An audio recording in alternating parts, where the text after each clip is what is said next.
इंसान जब पैदा होता है तो उसका नाम रखना जरूरी होता है। दरअसल बच्चे का जन्मदिन एक तरह से बड़ा जश्न ही होता है। यह नामकरण प्रणाली मनुष्य की एक विशेष विशेषता बन गई है, क्योंकि यह नाम ही बाद में उस व्यक्ति के स्वतंत्र व्यक्तित्व का हिस्सा बन जाता है। लेकिन समुद्री जीवन जैसे कि डॉल्फिन यह कहने के लिए आगे बढ़ा है कि मनुष्य ही दुनिया में एकमात्र प्राणी नहीं है जो जन्म के बाद नामकरण करता है। इस शोध में दिलचस्प जानकारी सामने आई है कि ये डॉल्फिन एक दूसरे को नाम से भी जानते हैं। इस संबंध में अभी काफी शोध किया जा रहा है। इस शोध के दौरान यह पता चला है कि प्रत्येक डॉल्फिन एक विशिष्ट तरीके से सीटी की आवाज निकालती है। सीटी जैसी आवाज के कारण ही उसके अन्य साथी उसे पहचानते हैं। वैज्ञानिकों ने इन अलग अलग डॉल्फिन की विशिष्ट सीटियों को रिकॉर्ड कर लिया। रिकॉर्ड करने के बाद डॉल्फिन के विभिन्न समूहों को वह रिकॉर्डिंग सुनाई गई और उनकी प्रतिक्रियाओं को नोट किया गया।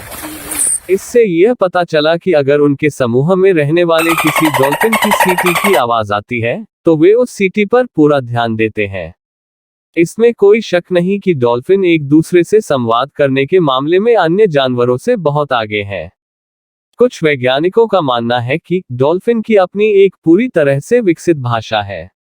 बेशक अभी तक ऐसा कोई सबूत नहीं मिला है। हालांकि वे विभिन्न प्रकार की सीटी के साथ संवाद करने में सबसे आगे हैं। नाम पुकारने की सीटी की आवाज इसका एक छोटा सा प्रमाण है।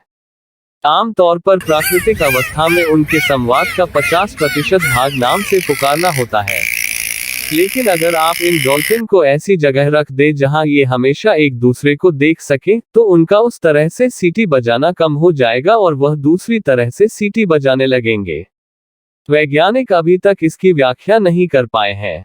रिचर्ड कॉनर के अनुसार डॉल्फिन में भी दोहराने की अथवा नकल करने की क्षमता होती है, यानी कि भले ही उसका कोई साथी वहां मौजूद न हो, तब भी उसके बारे में वह गपशप कर सकते हैं।